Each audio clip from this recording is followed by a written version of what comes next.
Kesaksian Megawati selamat dari peristiwa ledakan Cikini. Pelemparan granat kepada Soekarno di Sekolah Perguruan Cikini Percik pada 1957 silam menjadi satu dari 7 percobaan pembunuhan terhadap Presiden Soekarno. Ketika insiden Cikini terjadi, Megawati yang saat itu masih sekolah dasar SD ada di lokasi kejadian.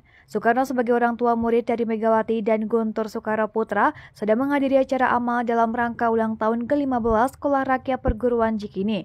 Bendahara Umum Yayasan Percik Amendi Nasution yang juga rekan sekolah Megawati menceritakan momen berdarah itu. Amendi menuturkan saat itu perayaan HUT Percik sedang berlangsung meriah. Ketika itu, Amendi dan Megawati masih duduk di bangku kelas 5 SD. Megawati berada di dalam sekolah, sementara Amendi sudah di luar menunggu Bung Karno meninggalkan lokasi. Amendi yang sedang menunggu rombongan Bung Karno di luar sekolah tiba-tiba dikagetkan dengan suara ledakan. Awalnya, ia mengira bunyi ledakan tersebut sebagai sambutan akhir untuk Bung Karno. Suasana meriah berubah menjadi mencekam, namun tak disangka saat menginjakan kaki di luar gedung Presiden Soekarno diserbu oleh 6 lemparan granat yang 5 diantaranya meledak seketika.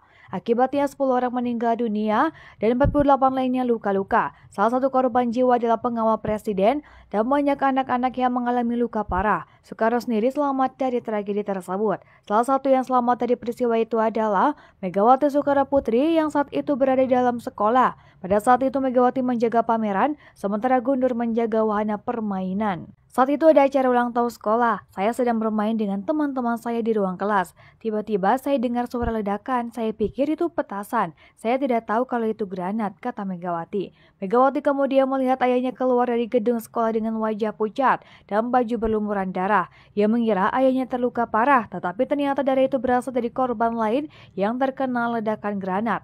Soekarno kemudian memeluk Megawati dan Guntur dan membawa mereka ke mobilnya untuk meninggalkan lokasi kejadian. Saya lihat ayah saya keluar dari gedung sekolah dengan wajah pucat dan baju berdarah. Saya kira ayah saya terluka parah, katanya. Ternyata darah itu bukan darah ayah saya, tetapi darah orang lain yang terkena ledakan granat. Ayah saya memeluk saya dan kakak saya dan membawa kami ke mobilnya, ujar Megawati. Megawati mengaku sangat sedih melihat banyak teman-temannya yang menjadi korban ledakan granat itu. Ia mengatakan bahwa ratusan korban itu kebanyakan adalah murid Percik, termasuk yang meninggal dunia dan luka-luka. Ada juga yang cacat seumur hidup akibat insiden tersebut. Tragedi Cikini sendiri adalah percobaan pertama dari 7 upaya pembunuhan Presiden Soekarno selama menjabat sebagai orang nomor 1 di Indonesia. Dalam persidangan pengadilan, pelaku penggranatan menyebut bahwa aksi mereka tidak dimaksudkan untuk membunuh, melainkan untuk memberi peringatan dan memaksa pemerintah mengubah haluan politik negara. Motif di balik aksi teror itu diduga berasal dari ketidakpuasan sebagian pihak terhadap kondisi politik saat itu.